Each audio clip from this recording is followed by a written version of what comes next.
Dear kids, Assalamu alaikum. Today I will tell you about prayer, Namaz. Namaz is performed 5 times a day at specific time. Fajr, the pre-dawn prayer performed before sunrise. It begins at the break of dawn and ends just before sunrise. Doher, the midday prayer performed after the sun has passed its zenith.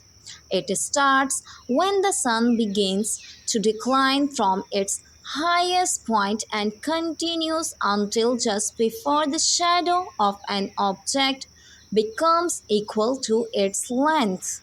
Asr, the afternoon prayer performed in the late afternoon.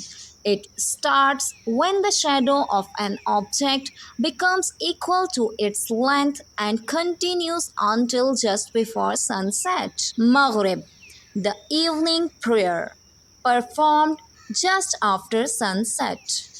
It begins immediately after sunset. Isha, the night prayer, performed after twilight has disappeared. It starts when the twilight has disappeared and continues until just before the break of dawn.